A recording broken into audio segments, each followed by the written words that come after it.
Praise the lord. మన ప్రభును మన రక్షకుడైన యేసుక్రీస్తు వారి ఉన్నతమైన నామంలో మీ అందరికీ మా హృదయపూర్వక వందనములు. ఈ రోజు దేవుని వాక్యము, యెహోవానగు నేను తగిన కాలమున ఈ కార్యమును త్వరపెట్టుదును. యెషయా గ్రంథము 60వ అధ్యాయము 22వ వచనము. I am the Lord, in its time I will hasten it. Isaiah chapter 60 verse 22. ఈ రోజుకు గాను కృపగలిగిన దేవుడు మనకు అనుగ్రహించిన వాక్య భాగమును బట్టి ధ్యానించుకుందాము. ప్రభునందు ప్రియమైన సహోదరి సహోదరులారా, మన దేవునికి, సర్వశక్తి కలిగిన ప్రభువునికి ఎప్పుడు ఏం చెయ్యాలో, ఎలా నడిపించాలో, ఎలా హెచ్చించాలో, ఎలా దీవించాలో అన్ని తెలుసు. ఆయన సమస్తమును నిర్మించినవాడు. ఆయన చేతిలో అంతయు ఉన్నది. ఈ రోజున నీ జీవితంలో నీవు అనుకున్నది ఆలస్యం అవుతుందని బాధపడకు. నీవు ఒంటరివి, నీకు ఏ సహాయము లేదు, ఇంకెప్పుడు జరుగుతుందో అని దిగులు పడకు. ఆ జాబ్కి అప్లికేషన్ పెట్టాను, ఇంకా కాల్ రాలేదు. ఆ వివాహ సంబంధం కోసం ఎదురు చూస్తున్నాము, ఇంకా వారేమి చెప్పలేదు. స్వస్థత నిమిత్తం ప్రార్థిస్తున్నాను, ఇంకా నాకు స్వస్థత లేదు. ఈ అప్పుల నుండి బయటపడాలి అని కష్టపడుతున్నాను, ఇంకా కొంచెం కూడా తీరలేదు అని ఇలా దేని గురించో నీవు తొందరపడుతున్నావు. ఏది జరిగితే మంచిది అని అనుకుంటున్నావు, కానీ అది చాలా స్లోగా ఉన్నది అనుకుంటున్నావేమో. ఎందుకింత లేట్ అవుతుంది అని నువ్వు బాధపడుతున్నావేమో. అందు నిమిత్తమునే సర్వశక్తి గల యేసయ్య చెబుతున్నాడు, తగిన కాలములో నీ జీవితంలో నీవు అనుకున్న ఆ కార్యము దేవుడు జరిగించి తీరుతాడు. నీవు కాదు, దానిని ఆయనే తొందర పెడతాడు. మనుష్యులమైన మనము ఎప్పుడూ తొందర పడుతూ ఉంటాం. కొంతమంది పెళ్లిలో అడావుడి చేసేవారుంటారు. పెళ్లి కూతురికి పెళ్లి కొడుకు లేని తొందర వీరికే ఉంటుంది. అంత తొందరగా చేస్తుంటారు, కానీ పెళ్లి జరగాల్సిన టైంకి జరుగుతుంది. తొందరపాటు అనేది మనిషికి లాభాన్ని కాదండి, నష్టాన్ని తీసుకొని వస్తుంది. తొందరపాటు సంపూర్ణంగా కాదు, అసంపూర్ణమైనదిగానే ఉంటుంది, బలహీనమైనదిగానే ఉంటుంది, చవకైనదిగానే ఉంటుంది, మన్నిక లేనిదిగానే ఉంటుంది. అదే నిదానంగా ప్రశాంతంగా ఆలోచించి ఏ కార్యము చేసినా సరే అది అద్భుతంగా ఉంటుంది, సంపూర్ణముగా, బలమైనదిగా, మన్నికైనదిగా, విలువైనదిగా ఉంటుంది. కాబట్టి దేవుని కోసం వేచి చూడు. ఒక వ్యక్తి టిఫిన్ షాప్ కి వచ్చి, నేను అర్జెంటుగా వెళ్ళాలి, నాకు ఇడ్లీలు అర్జెంటుగా పార్సిల్ కట్టు అని తొందర పెట్టాడంట. ఆ తొందరతోనే ఆ షాప్ అతను పార్సిల్ కట్టిస్తే అలానే తీసుకొని వెళ్ళి తిందాము అని చూస్తే అంతా పిండి పిండి అయిపోయింది. అలానే ఉంటుంది మనుషుల యొక్క తొందరపాటు. ఈ రోజున నీతో దేవుడు అంటున్నాడు, నువ్వెందుకు త్వరగా కావాలని అనుకుంటున్నావు? తగిన కాలంలో నీవు అనుకున్న ఆ కార్యము నేనే త్వర పెడతాను, అద్భుతంగా నీకు దానిని ఇస్తాను అని అంటున్నాడు.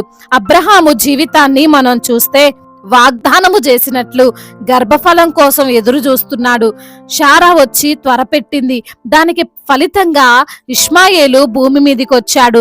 దేవుడు త్వరపెట్టిన ఆలోచన కాదు, అది మనుష్యుల ఆలోచన, కానీ సరైన టైంకి ఆయన కార్యము చేశాడు. 100 సంవత్సరాలకి ఇప్పుడేమి పిల్లలు కలుగుతారులే అని నిరుత్సాహంలో ఉండగా అప్పుడు దేవుని కార్యం జరిగింది. శ్రేష్టమైన వాడు, వంశోద్ధారకుడు, వాగ్దాన పుత్రుడు అయినటువంటి ఇస్సాకు జన్మించాడు.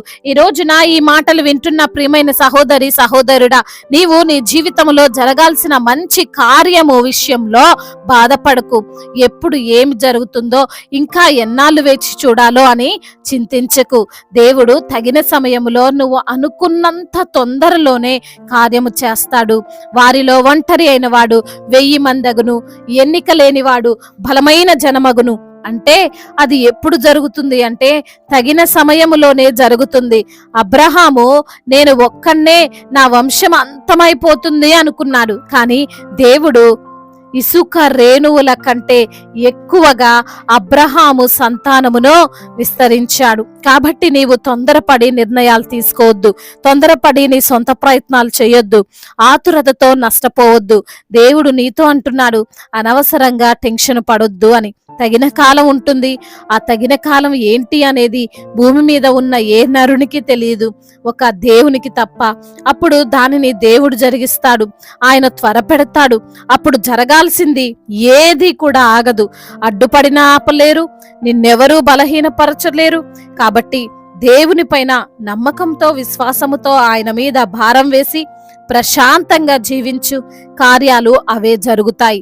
దేవుడు ఈ మాటలను దీవించి మన హృదయములో ఫలింప చేయునుగాక. వాక్య భాగమును బట్టి ప్రార్థించుకుందాము. ప్రతి ఒక్కరు కూడా ప్రార్థనలో ఏకీభవించగలరు. ప్రార్థన. మహాశక్తి సంపన్నుడా, మహోన్నతుడా, కృపా కనికరములు కలిగిన దేవా, జీవాధిపతి, మీకు స్తోత్రాలు చెల్లిస్తున్నాం. అద్వితీయ దేవుడవు, ఆరాధనకు యోగ్యుడవు, అన్ని వేళలా పూజ్యుడవు ప్రభువా, మీకు స్తోత్రములు. ఈ రోజున వాక్యము ద్వారా మీరు మాతో మాట్లాడారు. తొందరపాటు నిర్ణయాలు, తొందరపడొద్దని, దేని గురించి చింతించొద్దని, అయ్యా మా జీవితంలో ఏది ఎప్పుడు ఎలా జరగాలో జరిగించే దేవుడవు నీవు, మాకు తోడుగా ఉన్న దేవుడవని, అబ్రహామును ఏ విధంగా అయితే ఆశీర్వదించారో, ఒంటరిగా ఉన్నటువంటి తనను ఏ విధంగా విస్తరింపజేశారో, ఈ రోజున వాక్యం ద్వారా మాతో మాట్లాడి మమ్మల్ని బలపరిచి, ధైర్యపరిచి, ఆదరించి, అయా మమ్మల్ని ప్రోత్సహించినందుకు మీకు స్తోత్రాలు చెల్లిస్తున్నాం. మా నిర్ణయాలు తండ్రి మేము తీసుకోకుండా ప్రభువా, మాకు ఆలోచననిచ్చి మమ్మల్ని మీరే ముందుకు నడిపించమని వేడుకుంటున్నాం.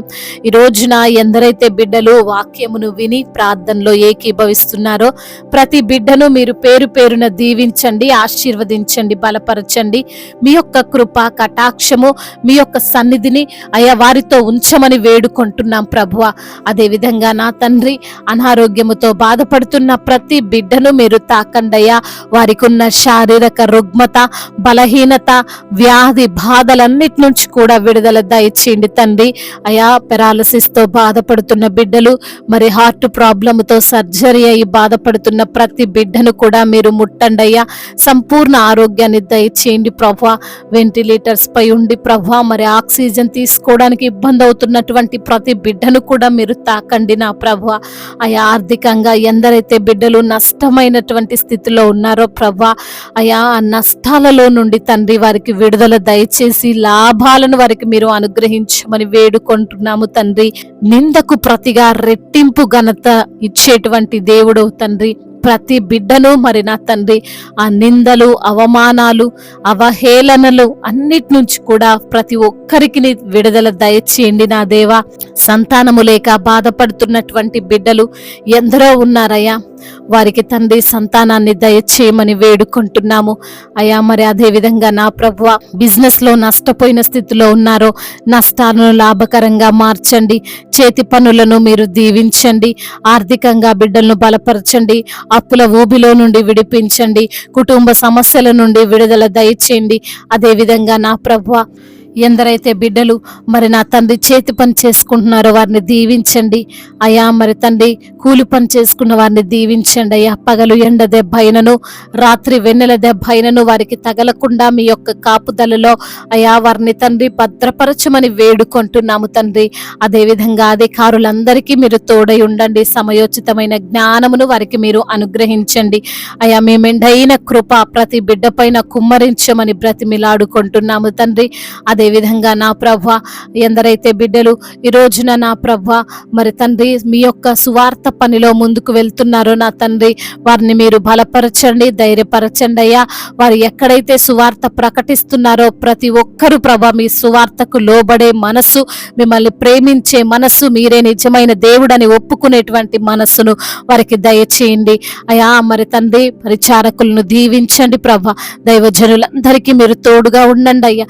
సంఘాలను విస్తరింప చేయండి ప్రభా. సంఘానికి మీరే శిరస్సై ఉండమని వేడుకుంటున్నాం ప్రభా అయ్యా. అదే విధంగా మిషనరీస్ ని కూడా దీవించండి అయ్యా.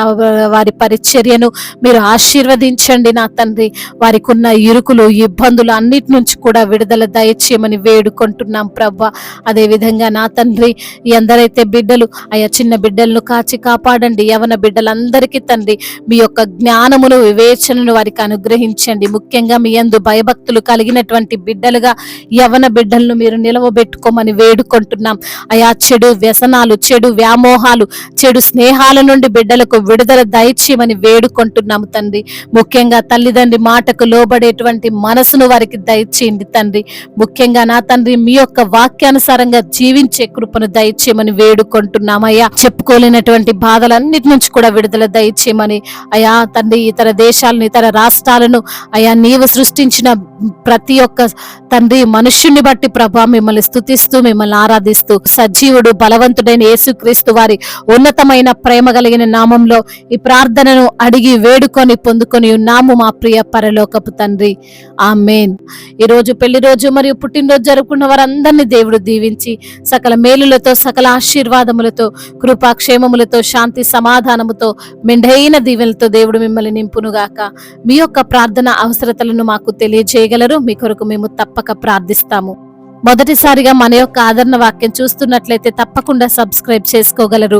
ఈ వాక్యం మీకు ఆశీర్వాదకరంగా ఉండినట్లయితే అనేకులకు కూడా ఈ వాక్యాన్ని పంపి మీరు కూడా దేవుని యొక్క రాజ్య సువార్తలో పాలిభాగస్తులు కావాలని దేవుని పేరట మనవి చేసుకుంటున్నాను. దేవుడు మిమ్మల్ని ప్రేరేపించినట్లయితే విశ్వాసముతో సాగుతున్న ఈ పరిచర్యను ప్రోత్సహించండి.